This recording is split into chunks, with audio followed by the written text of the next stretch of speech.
Alright, what's up YouTube? Welcome back to my channel. In this video, we will be getting ready for our shift as remote nurses. Right now, it's like 12:30. My shift don't start until like 7 o'clock. But I want to go ahead and make this video while I was still up. I want to just go ahead and make this video while I was still up. So let's go ahead and get ready with me. So I already know tonight I'm working night shift. I usually work days, but I picked up tonight just to be helpful. But I usually work day shift, and I'm working remotely as a acute care virtual nurse or an inpatient virtual nurse. So basically, the best way I know how to describe this role is you're basically like a virtual bedside nurse, virtual resource nurse, and you're there to support the bedside nurses and the patients virtually, right? And you're only able to do that because there's a camera in the rooms, in the patient's rooms. It's right on top of their TV, and whenever I call in as a virtual nurse, they can see me on their TV. Like, I tell them it's like a FaceTime call. And I'll call in whenever, you know, there's a new admission on the floor. I'll call in when there's a discharge that needs to be completed. I'll call in when they want me to do a skin check. I'll call in when there's a time for patient rounding. So it's like a newer concept in nursing, I feel like, because I graduated in 2021 and we did not learn about acute care virtual nursing or inpatient virtual nursing. We didn't learn about it at all. So, but yeah, this job or this role is really cool in that regard because you get a break from the bedside, but you still get to deliver bedside care in a way. So it's really cool in that. Pause. Did you just enjoy the job description you just heard? This is a real thing. That's why I want to go ahead and introduce you to today's sponsor, Nursey Connect. Nursey Connect is a remote nurse staffing agency dedicated to helping nurses find remote work as well as place nurses in roles for organizations who offer remote nursing. The roles we look to fill are inpatient virtual nurses, case managers, and psychiatric nurse practitioners. If you have experience in any of these areas, please submit a resume for general consideration. Not only does Nursey Connect fill remote nursing positions, they also offer virtual nurse training.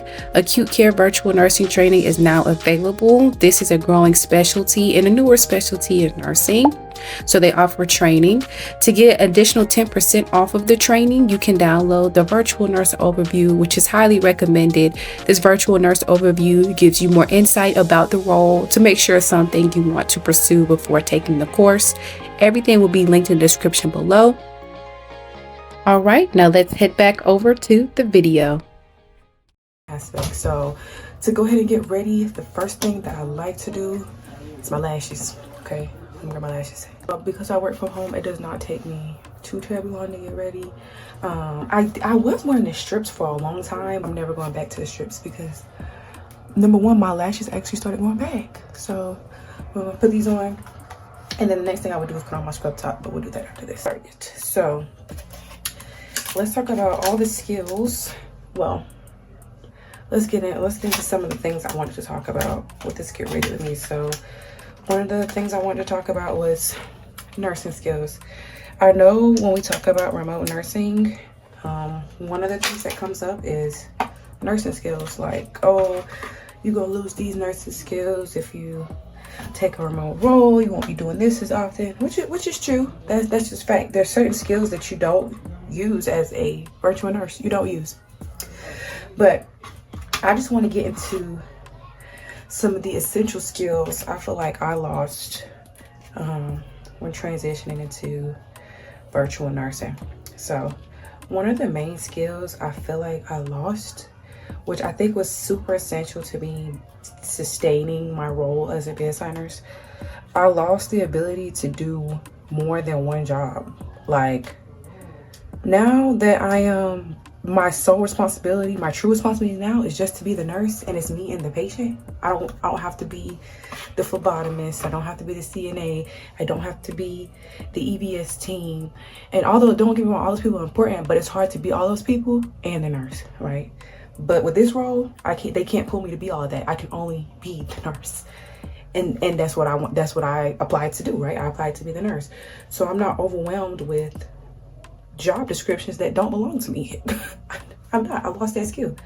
I lost that skill becoming a virtual nurse. Now I really value my time as a nurse. I really do.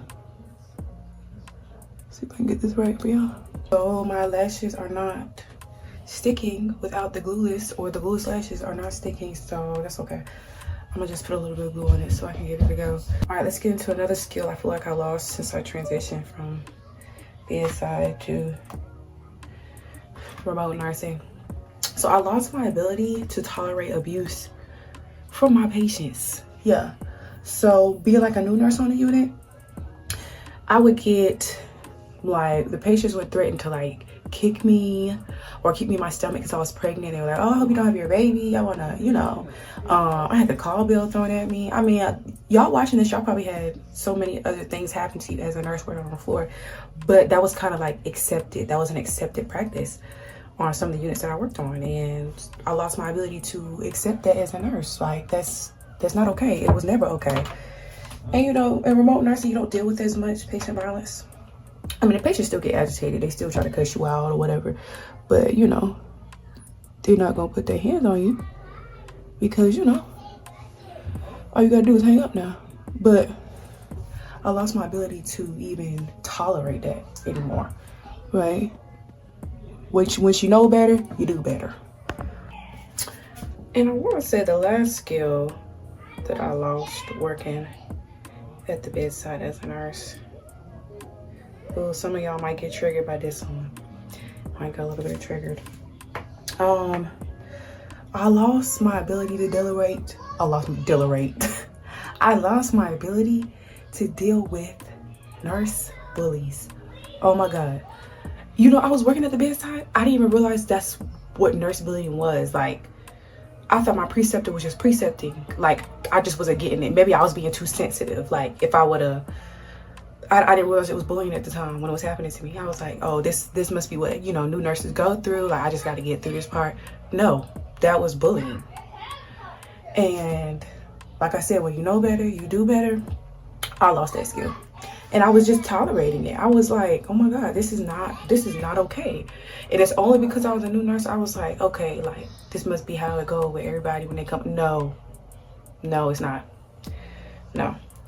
So, but transitioning to remote nursing, I have not dealt with nurse bully as much as a remote nurse. I don't know if y'all want to talk about that, but honestly, I have not.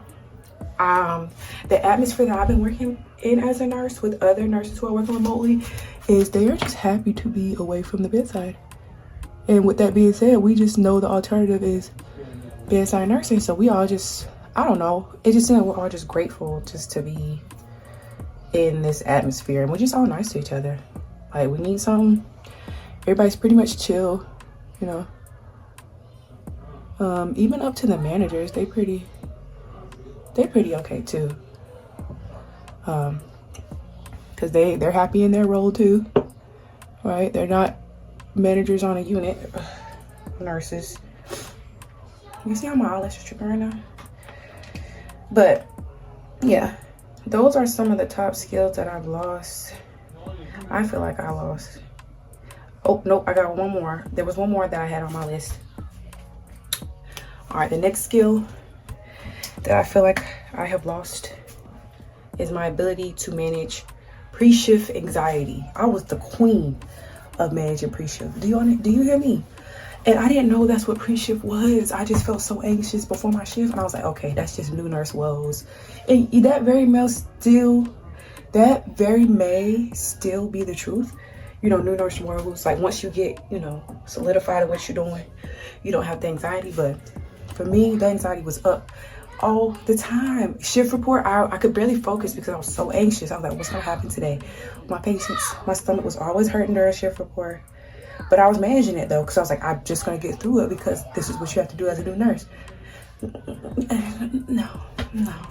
I lost that skill. Yeah, I don't manage pre-shift anxiety no more. Matter of fact, I'm not even anxious going to work anymore. And I'm not an anxious person in general, but that right there, woo, that was something serious right there. That was a different type of energy that I was coming with to work every day. And I'm like, but now, like right now, I'm getting ready for work. My stomach does not hurt. I feel comfortable in what I'm doing. I know what I'm doing. Yeah, so I lost all those skills in the last, what, 4 years? 4 years? They're gone. I got one eye done, which I think.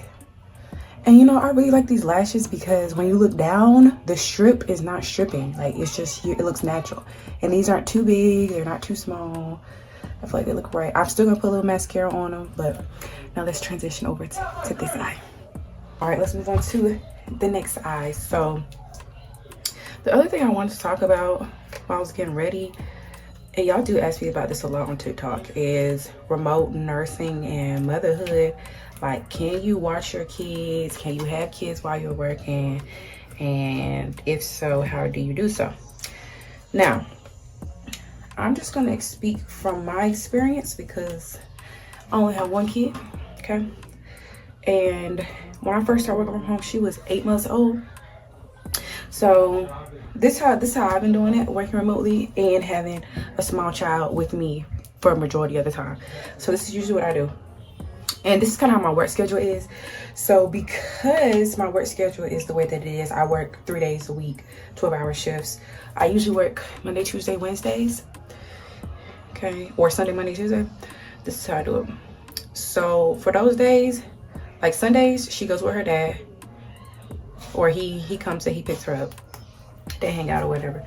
And then Monday and Tuesdays, either my sister is available and she's able to help me, or one of those days I just do it. We just get through this shift together. Now on the days where I have to get through this shift with her, this is exactly how I have to play it. Okay, and mind you, my daughter right now is 3 years old.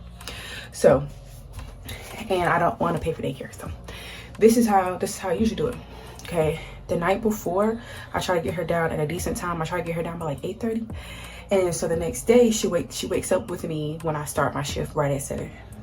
Now luckily from like 7 to 10, my shift is not crazy. It's not like you got to be at the computer the whole time. Like, it's not a whole bunch. The demand isn't high at that time. Okay, now when she gets up at 7, that means she's ready to go back down at about 10 a.m.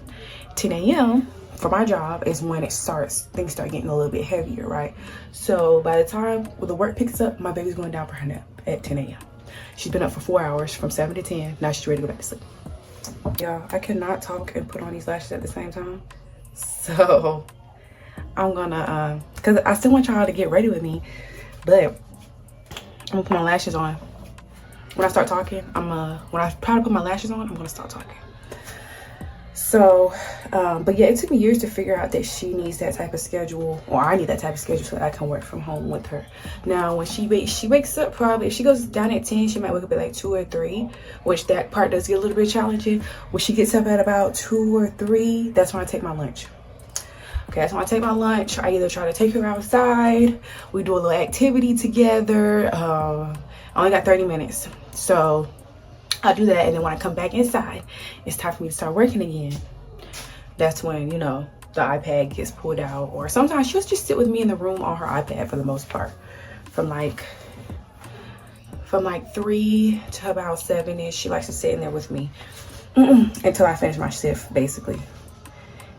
And we don't do that every single day. Okay, I only work 3 days a week, or I work 3 days a week. So then the other 4 days, you know, I'm hanging out with my baby, you know, hanging out with my fiance and her dad, hanging out, having family time.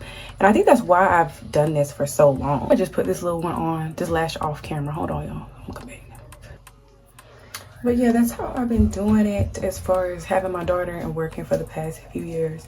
Now, I did have somebody ask me on TikTok the other day for recommendations, like if they are working from home with the kid, recommendations for like, oh my gosh, I'm blanking. Soundproof headphones, or, you know, something, the headphones, or the noise canceling headphones, so it's not catching maybe if your kid's in the background. I had somebody ask you for recommendation on those, and I looked around, and the ones that I saw were kind of expensive. But if you're a work from home mom or stay at home mom that works from home, and you have any suggestions on how to keep your toddler sounds down while you're working, please put them in the comments for all the work from home mommies. I'm just grateful that my daughter, you know, I've been working from home for so long, she kind of knows when, okay, mommy's on a call or mommy's doing this. She knows when to not talk to mommy or ask me any questions or ask me for anything while I'm in that mode. So okay, so we're like halfway through my other eye. Y'all see the lashes are on. I've been having to put these lashes on off camera. I don't know what it is. Maybe the camera gives me anxiety, but I cannot put them on. But y'all watching me, so, but they get annoying. So all right, after I finish this last lash, I'm sorry, we're gonna work on my hair. Really, I'm just laying my edges down because these are this is distress locks, and pretty much it kind of stays looking like this for most of the time. I'm gonna untwist it, but to show y'all what it looks like down. But these are distress locks. I'm such a lazy girl. Like, this hairstyle will last me a good 3 or 4 months, just like this. All I gotta do is touch up the front sometimes and relay my edges. All I knew. But let's go ahead and try to put this lash on.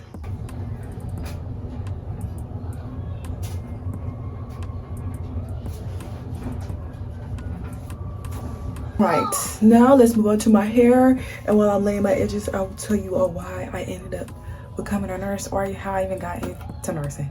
So this is the edge control I'll be using, the African Pride. It's okay. I'm only using it because that's what I have available right now. But yeah, that's what I'll be putting on my edges. So I became a nurse coincidentally, just because nobody in my family's a nurse. Nobody in my family is even a healthcare worker at that. Nobody in my family has no type of healthcare, nothing. I ended up becoming a nurse because I wanted to go to school to play college basketball.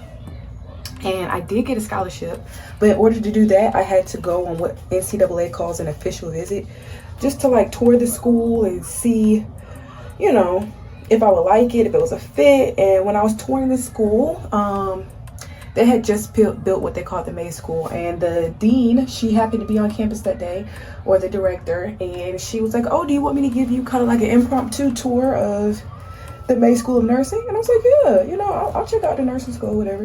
And you know, she's telling me all the things about nursing and why it's a good profession. I told her I really like science, and I was going to, you know, go to that school for potentially environmental science if they had it as a major. And she was like, oh, there's a lot of science in nursing. She was like, yeah, it's kind of like you're mixing the art of caring with people with science. And she said, you know, we train our nurses on that here. And I'm like, really? She's like, yeah, there's a lot of science in nursing. And I had never even thought about it. So I was like, you know what? I'll give it a try. Y'all, I met her one time. And she influenced me to become a nurse. And of course, I picked to go to that school because, like I said, I did get an offer to play college basketball, so I was able to get majority of my nursing school paid for while I played. So I was like, okay, let's just see how this goes. And they were like, yeah, the nursing program I was trying to get into, they were like, yeah, we really do work with the student athletes. We know that they are trying to get their degree, but they're also here on a scholarship, and they've got other responsibilities, and you know, we work to try to make sure there's a good balance between that. And I was like, oh, okay, as long as y'all understand that, let's do it. And by the fall of 2019, I was starting nursing school, my first semester of nursing school. Yep, I declared it in 2017, and 2019 I had gotten in, and now I was in nursing school. And then, you know, the pandemic happened, but here I am, still made it, still a nurse. And that is, I'm so serious, there's no fluffing that. That's exactly how I became a nurse. Right, like, period. So, let's go ahead and try to get our scrub top on. I might be able to take a peek at my assignment too. I don't know. You might be able to see at least what unit I'm a virtual nurse on tonight. I'm just taking my hair down. Oh no, the scrub top got to be on because the patients and the nurses, they can see me on the floor. The providers, anybody that comes into the room while I'm talking to the patient, they can see me. So we kind of just gotta look the part, you know, even though we're not coming in contact with any bodily fluids, still gotta look the part, look professional, like you're part of the team. Next, I'm gonna go ahead and, even though these are falsies, I still like to throw a little mascara on them. Make them look darker. It's a little darker, not too much. Just a little bit, not too much. Gloss. Oh, y'all see I be using it, I be wearing it down. I like thicker lip gloss. This one's a little bit thicker. And I like clear gloss too.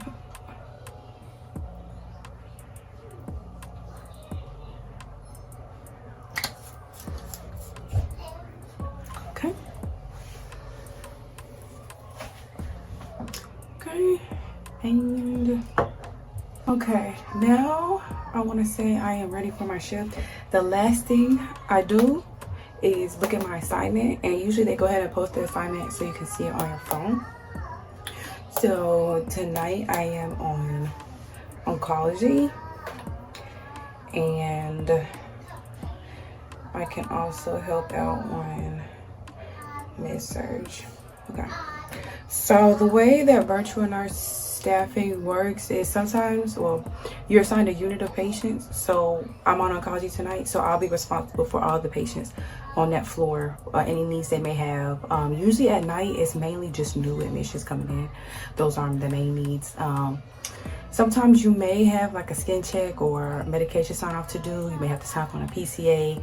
Never chemo though. You might have to do a PCA or something like that. But I mean, that's pretty much it. And then I can also help out my coworkers on their units too. If another unit is getting a lot of admissions, I can hop over there and just help out with the admissions. So basically, I want to say the assignment is like 1 to 24 at night. Sometimes you can get more than that, but again, for the most part at night, you're doing a lot of admissions, which they do take the longest, but you know, so that's kind of what my night is going to end up looking like tonight. And then of course we'll be doing any admissions that weren't done by the day shift team. And I'm working at hospitals across America, and 7 p.m. that's when the most admissions come for all hospitals. Like 7 p.m. everybody's coming from the emergency room and they're going to their prospective units. And guess who's doing those admissions now? Virtual nurses. So for the first 4 hours of my shift, I will be super busy. So I'm expecting that. All right, y'all, that is it for this Get Ready With Me. I hope y'all enjoyed the video. If you liked it, please comment, like, subscribe. You can also follow me on TikTok and Instagram. I post a lot of content on there too about virtual nursing. If you thoroughly enjoyed the job description and you want to try to become a virtual nurse, don't forget to head over to nurseyconnect.com. They are a virtual nurse staffing agency. They offer training, and they could have some positions open for you to become a virtual nurse. So go ahead and check out the link in my bio or the link in the description so that you can learn more about nurseyconnect.com and how to become a virtual nurse. There's also a virtual nurse overview linked below if you just want to read more about virtual nursing. Go ahead and check that out too. Okay. Okay.